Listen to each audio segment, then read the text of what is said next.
Alcanzando su mundo.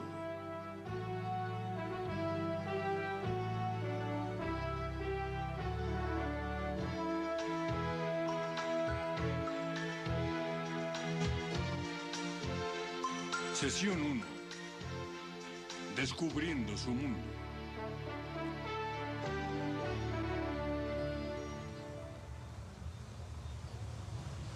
El vecindario.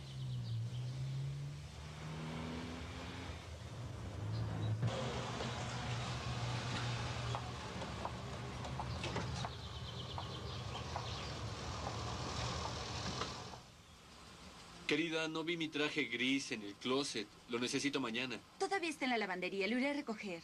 Gracias. Adiós.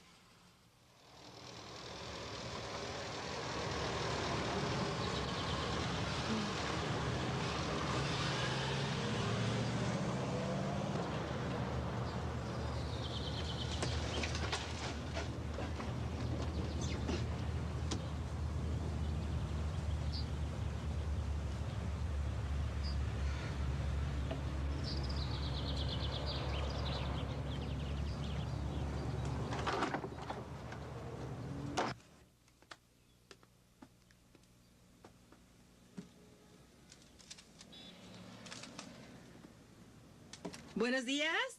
Bueno, eso espero. Buenos días. Lamento la interrupción, Elsa. Invítame a un cafecito, por favor. Estoy en retirada. Creo que mi cerebro debe estar muerto. Claro. ¿Por qué esta cocina siempre huele como toda cocina debe oler? David tenía ganas de comer panqués esta mañana. Oh, está caliente. Una taza a esta hora hace el mismo efecto que una transfusión. La verdad, trabajé hasta muy tarde anoche. Mi máquina de escribir se calentó. Oye, eso huele como hecho en casa. Por favor, Susana, sírvete tú misma. Gracias. Podrías hacerte millonaria. Empacas esto y lo vendes de puerta en puerta. En serio, Elsa, podrías vender esto a domicilio. Sabe a mantequilla. ¿Cuánto café, Susana? Dame una taza. Así será más fácil devolvértela. No te preocupes por eso. Un estómago contento mantiene a un hombre en su casa. Alguien dijo eso. ¿Y hace cuánto que tú y David han tenido este maravilloso romance? 12 años, el 16 de junio. ¿Por qué lo preguntas? Curiosidad periodística. Un momento, no nos vayas a poner en tus historias, ¿de acuerdo? Sí, está bien. La verdad está más en el lado de lo extraño que en el de la ficción. Soy testigo de eso. Ricardo ha estado de mal humor por días. La vida es un campo minado, siempre a punto de estallar. ¿Sabes qué? ¿Por qué no me haces un favor? Llévate el café y este pastel, porque si no, se arruinará para mañana. ¡Anda! ¿Hablas en serio? ¿Haría el buen samaritano algo tan bueno como esto? Perdona, pero tengo que salir. Tengo compras que hacer. Si quieres. ¿Ya hiciste tu buena obra cristiana?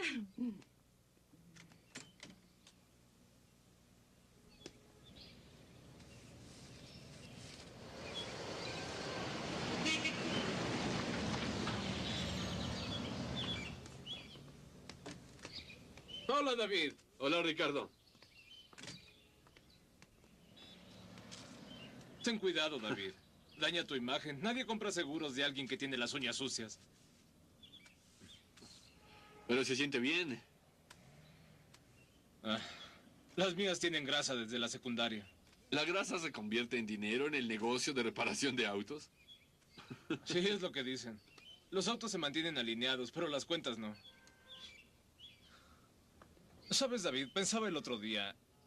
¿Hace cuánto que somos, tú sabes, vecinos? Cumpliremos 9 años en unos días. A eso me refiero. 8 temporadas y jamás hemos ido a un partido juntos. ¿Por qué crees?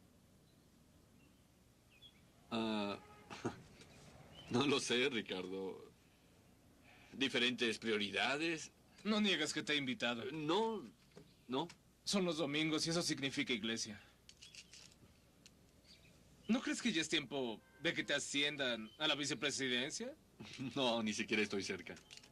Yo siempre he pensado que aunque te sacaras $1 millón, aún así lo tomarías tan natural. Es más, aunque tuvieras un salario de 6 cifras, no te jactarías. Bueno, es un sueño agradable, Ricardo. ¿No sería fantástico poder tirar todo lo que no ha funcionado? Ponerlo ahí y olvidarlo. Los basureros son testigos de algunas historias. Quisiera una nueva vida, una nueva esposa. Empezar de nuevo, totalmente limpio. Hola, Ricardo. Amor, la cena está casi lista. Lávate las manos. Encantado de hablar contigo. Después terminaremos de hablar de esto. ¿Y qué hay en el menú de hoy? No sé. Ahí es donde yo siempre te gano, amigo. Yo tengo comida china y mexicana aquí.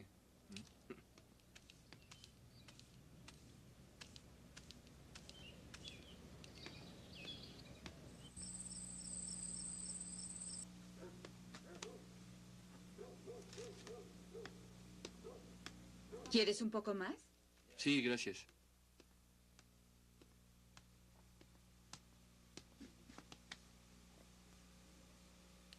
Susana vino esta mañana cuando te fuiste a la oficina. ¿Ah, sí? Sí, dijo que había trabajado toda la noche. Se veía totalmente agotada, David. ¿Logró vender alguna historia? ¿Quién sabe? Su vida es tan irregular. Ah. Esto llegó en el correo de hoy. ¿Qué es? La iglesia tendrá un seminario en las próximas semanas. No quiero saber de qué se trata. Hay una nota del pastor. Ah, Quiere que todos se involucren y que ustedes, los líderes, se hagan cargo. es que si me involucro, necesitaré un día de 30 horas. ¿De qué se trata? Se llama Alcanzando su Mundo. Tenemos suficiente tiempo, cariño. El coro está practicando antes del servicio. Todas las contraltos saben leer música, excepto yo. Yo tengo que oírlo una y otra vez.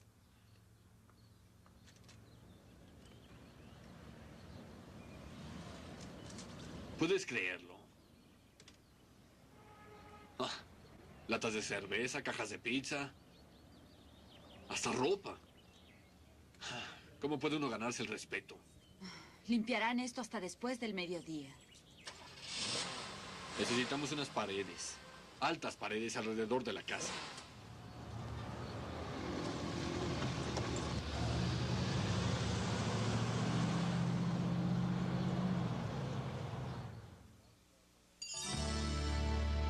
Pausa para discusión.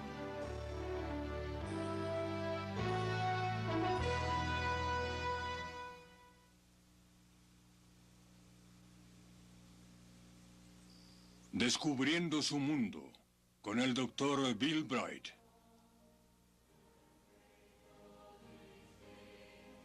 Gracias. Gracias a usted.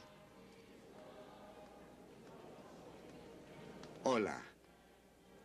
Soy Bill Bright. Y me entusiasma esta oportunidad de compartir durante las próximas semanas con ustedes uno de los privilegios más grandes que una persona pueda tener a lo largo de toda su vida.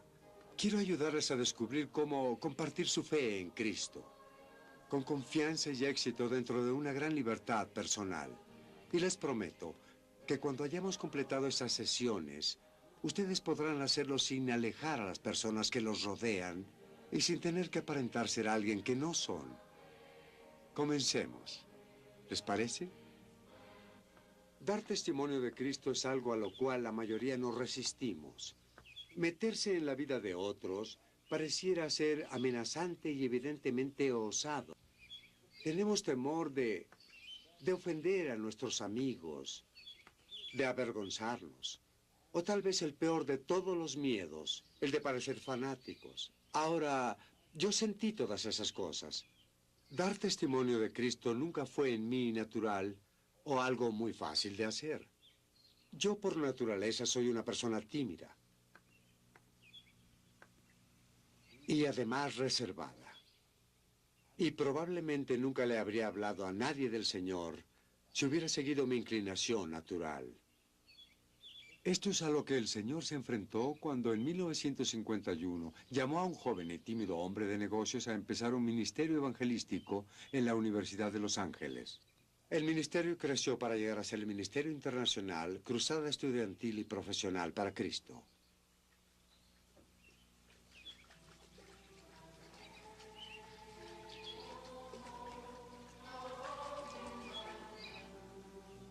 Ser un testigo de nuestra fe en el Señor Jesucristo es el llamado primordial de la cruzada en todos los países del mundo.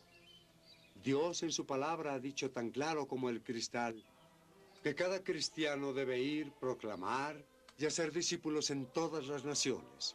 Y entonces, enseñar a estos discípulos a obedecer los mandatos que Él tan claramente nos ha dado. Durante años, he tratado de ser obediente en formas que no siempre puedo explicar. Obediente a ese mandato de ir y proclamar. El Señor ha honrado mi obediencia. No es otra cosa más que eso. Y si Él pudo hacer eso con Bill Bright, lo puede hacer con cualquiera. Si los confundí en este resumen, vayamos a Hollywood a mediados de los 40.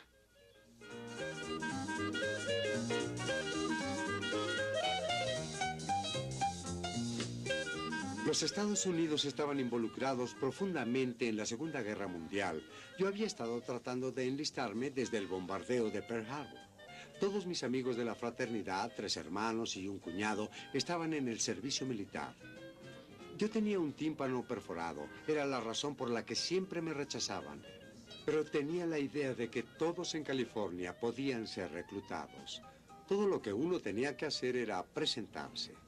Fui de un centro de reclutamiento del ejército a otro, a la Fuerza Aérea, a la Marina y a la Guardia Costera. Pero siempre me decían lo mismo. No podían usar a alguien con un defecto como el mío.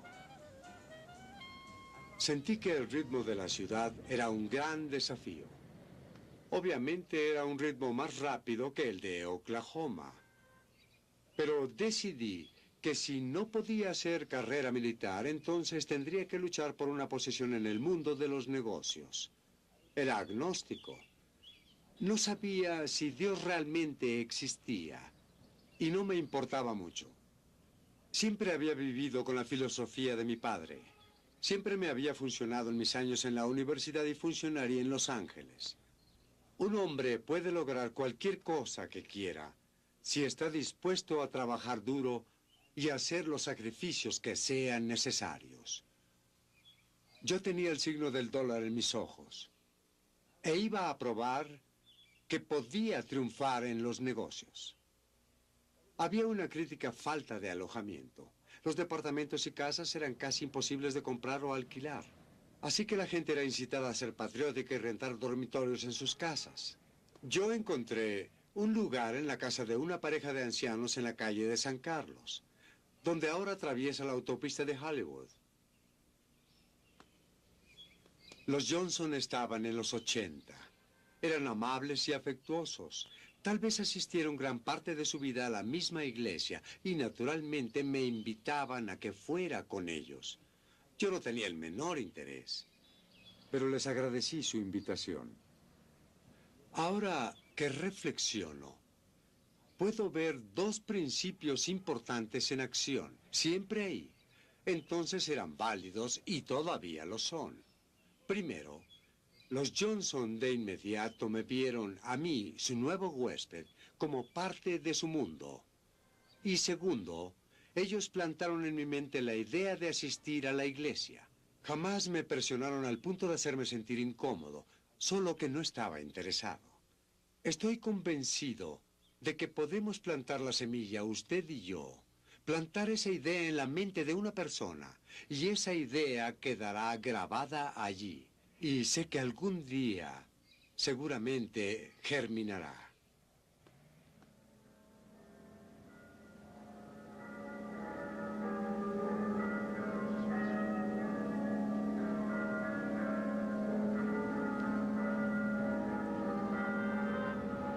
El tráfico de veras que ha aumentado por aquí. En muy pocos meses ya tenía mi propia compañía, Productos Bray de California. Tenía mi propia planta lujosa con varios empleados trabajando 18 horas por día. Los domingos eran mi única oportunidad de romper la rutina. Acostumbraba a montar a caballo por las colinas de Hollywood. No había tantas casas entonces. Así me identificaba con el estilo de vida del rancho de mi familia en Oklahoma. Un domingo por la tarde en verano, después de un paseo a caballo, iba pasando por esta iglesia. Estaba muy cerca de la casa de los Johnson y sentí un impulso. ¿Recuerdan la semilla plantada en mi mente? Decidí que echaría un vistazo adentro.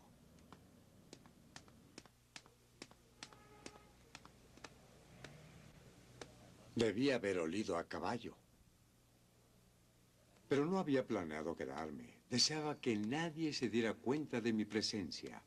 ¿Cómo es una persona con el poder de Cristo? La primera vez me fui tan pronto como empezaron a inclinar sus cabezas para orar. Pero curiosamente, después de unos meses, me encontré de regreso en la iglesia una y otra vez. Siempre me sentaba aquí, en la última banca, para salir rápido si era necesario. Yo quería ser el último en llegar y el primero en irse. Mi timidez siempre me ha mantenido alejado de los demás. No estaba convencido de ninguna necesidad. En realidad, era un pagano feliz. Pero regresé y escuché. Algo estaba pasando en mí. Retrospectivamente, logro ver que el Señor estaba contestando las oraciones de mi madre. Ella era una mujer callada y reservada que confiaba totalmente en el poder de la oración. Más tarde, supe que ella había orado por mi salvación cada día de mi vida. Pero mi padre no era creyente. Así que crecí en Coweta, Oklahoma, determinado a tomar la imagen de macho que tanto mi padre como ranchero y mi abuelo como petrolero habían tenido. El cristianismo, en mi opinión, solo era para mujeres y niños, pero no para hombres que podían hacer contribuciones realmente significativas al mundo. Nunca tenía tiempo para soñar cosas que no fueran realistas, pero cuando lo hacía, venía aquí al distinguido distrito de Bel Air en Los Ángeles. Para mí, todas estas cosas grandiosas eran el oro al final del arco iris. Esto era en lo que yo tenía fija la vista, el pináculo del éxito. Tenía confianza en que podía hacer cualquier cosa que quisiera. Pero era una idea interna, no lo comunicaba abiertamente. Así que yo me sentaba a ver estas casas atrás de las barandas privadas y pensaba, algún día mi domicilio estará en un lugar de aquí. Después de meses de sentarme en la última banca de la iglesia, hice un descubrimiento asombroso. Varios hombres de negocios prominentes de Bel Air eran miembros activos de la iglesia presbiteriana de Hollywood. De pronto conocí gente que ya había alcanzado mi meta de éxito material y aún más. Vine a esta casa como invitado, muy distinta a mi único dormitorio en la ciudad. Mi anfitrión era un constructor prominente y uno de los diseñadores originales del fabuloso Bel Air. Recuerdo cómo esperé la oportunidad para preguntarle si podía explicarme lo que sentía al haber logrado tanto. Estaba como un niño extasiado al hablarle a una estrella de cine. Su respuesta me inquietó realmente. Pero para él era tan natural como respirar. Él dijo, no se encuentra la felicidad en el éxito material. Dijo que había mucha gente rica en la ciudad que era infeliz y que el conocer y servir a Jesucristo era lo importante. Él es el único camino hacia la felicidad. La verdad no era la respuesta que esperaba. Pero plantó una semilla en mi mente. Me puse a buscar y encontré mi Biblia que no tenía mucho uso. Mi madre me la había dado años atrás. Y la llevé a la universidad conmigo, pero nunca la desempaqué. Un pensamiento seguía dando vueltas en mi mente. El conocer y servir a Jesucristo es lo único realmente importante en la vida. Para entonces, había determinado aprender todo lo posible acerca de Jesús. Tenía que saber si realmente Él era el Hijo de Dios y el Salvador de los hombres. Así que empecé a leer y estudiar por mi propia cuenta. Un domingo, en 1945, la doctora Henrietta Mears, quien era la directora de Educación Cristiana, le habló al grupo de universitarios y adultos jóvenes acerca de la conversión de Pablo en el camino a Damasco. Yo había leído esa historia antes, pero ella siempre era una oradora entusiasta. Esa noche estaba realmente inspirada por Dios.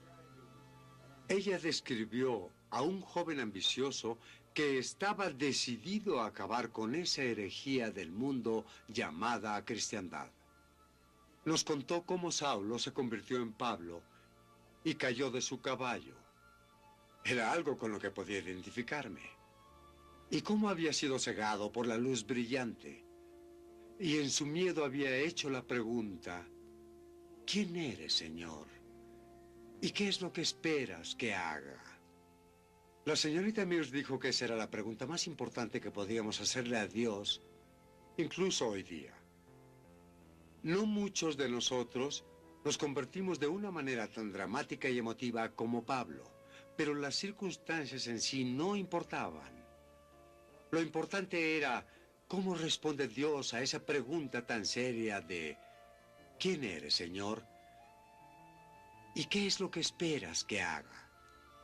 Antes de terminar la reunión, ella nos desafió a ir a nuestras casas y, con sinceridad, hacerle a Dios esa importante pregunta. Y el poder de la semilla seguía dando frutos.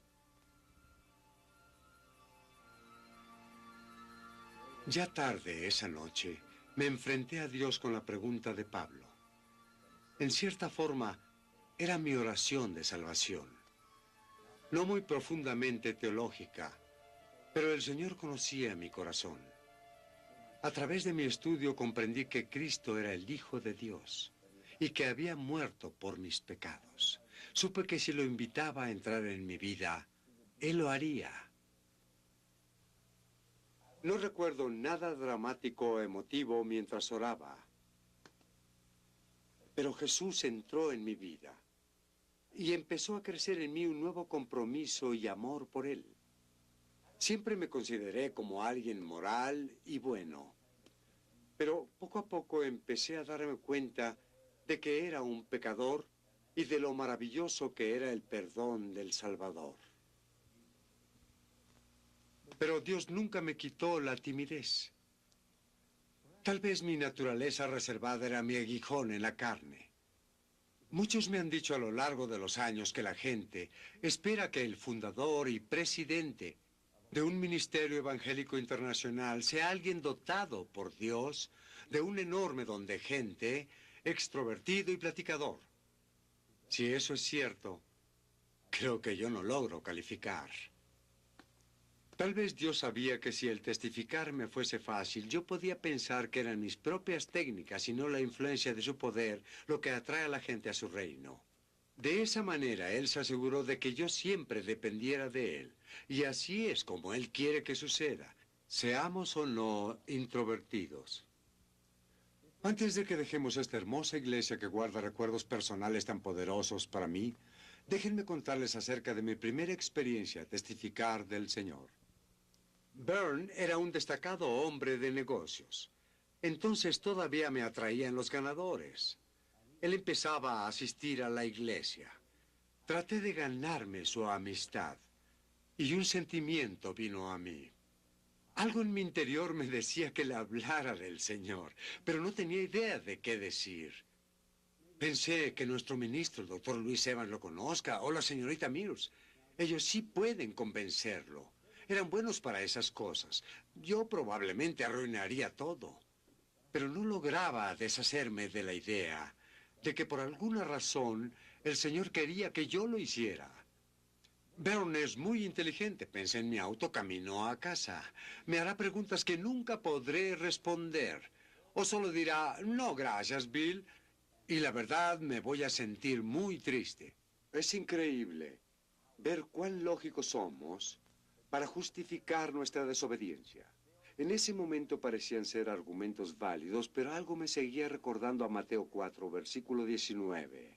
Seguidme, y yo os haré pescadores de hombres. Entre más racionalizaba y argumentaba, más me recordaba el Espíritu Santo que ese era un mandato de Jesucristo, no una opción. Si amaba al Señor, tenía que obedecerle, y yo lo amaba.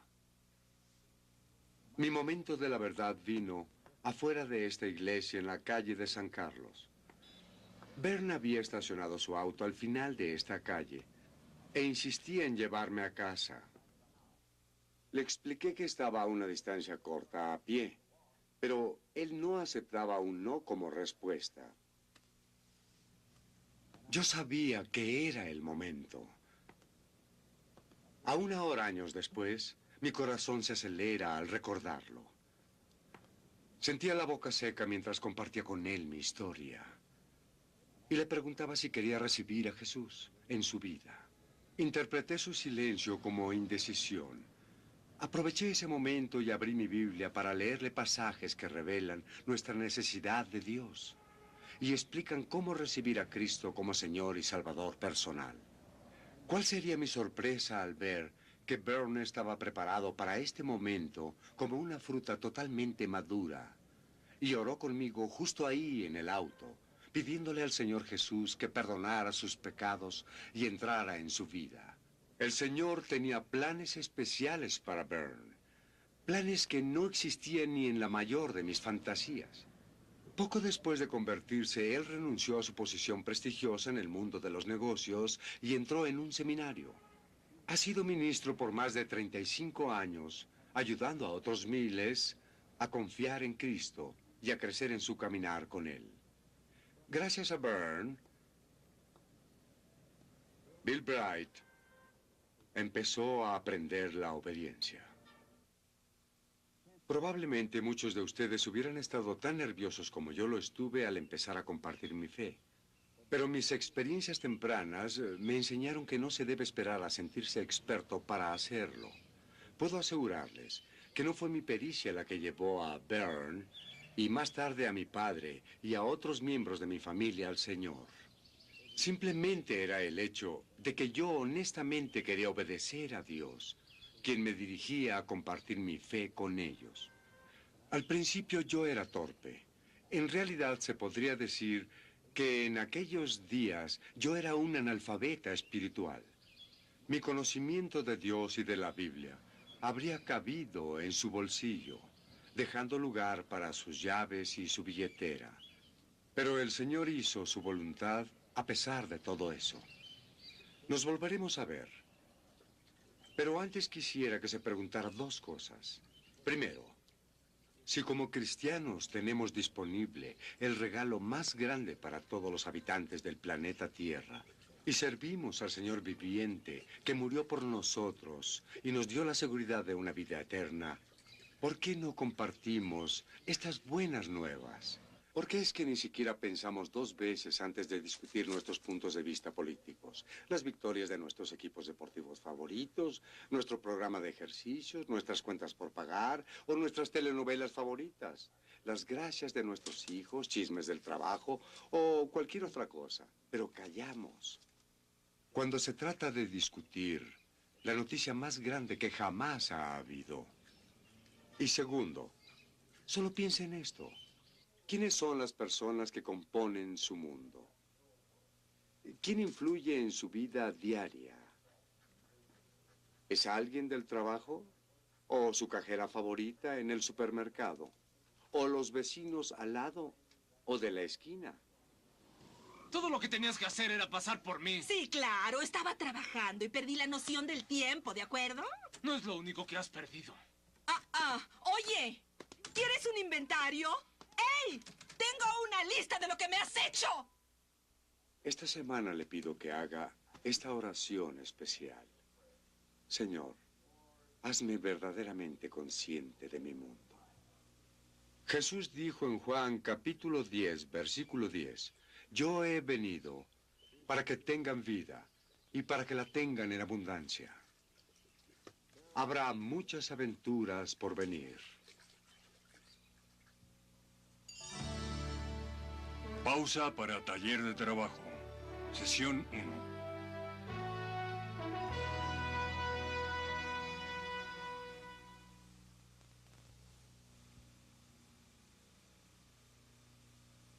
De lo extraño que en el de la ficción. Soy testigo de eso. Ricardo ha estado de mal humor por días. La vida es un campo minado, siempre a punto de estallar. ¿Sabes qué? ¿Por qué no me haces un favor? Llévate el café y este pastel, porque si no, se arruinará para mañana. Anda. ¿Hablas en serio? ¿Haría el buen samaritano algo tan bueno como esto? Perdona, pero tengo que salir. Tengo compras que hacer. Si quieres. ¿Ya hiciste tu buena obra cristiana?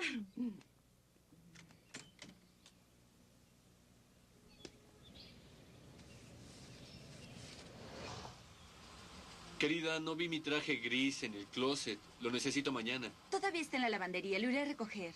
Gracias. Adiós.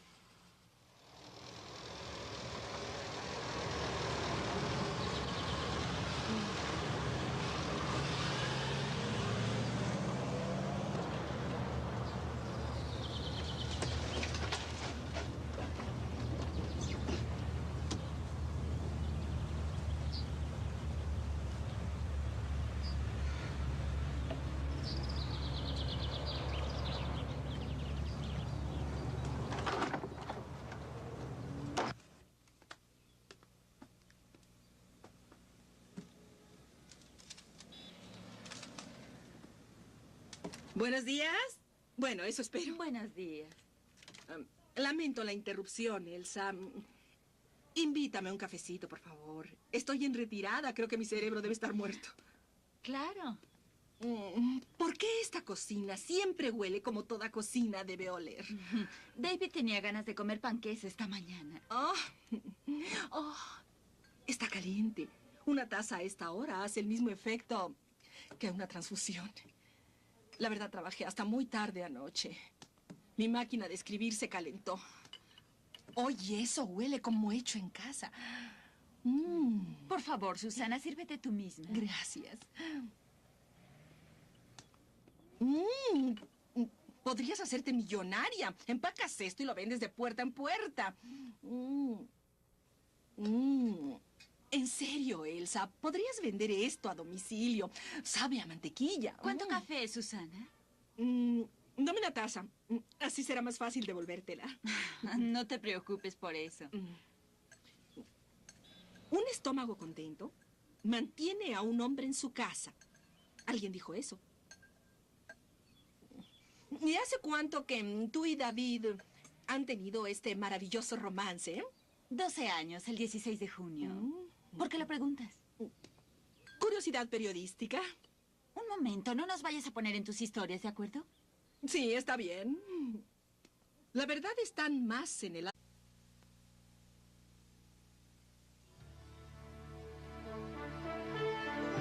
Alcanzando su mundo.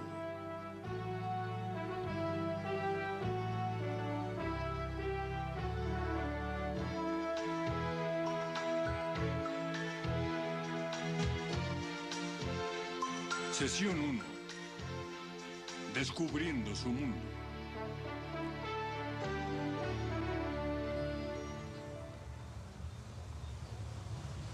El vecindario.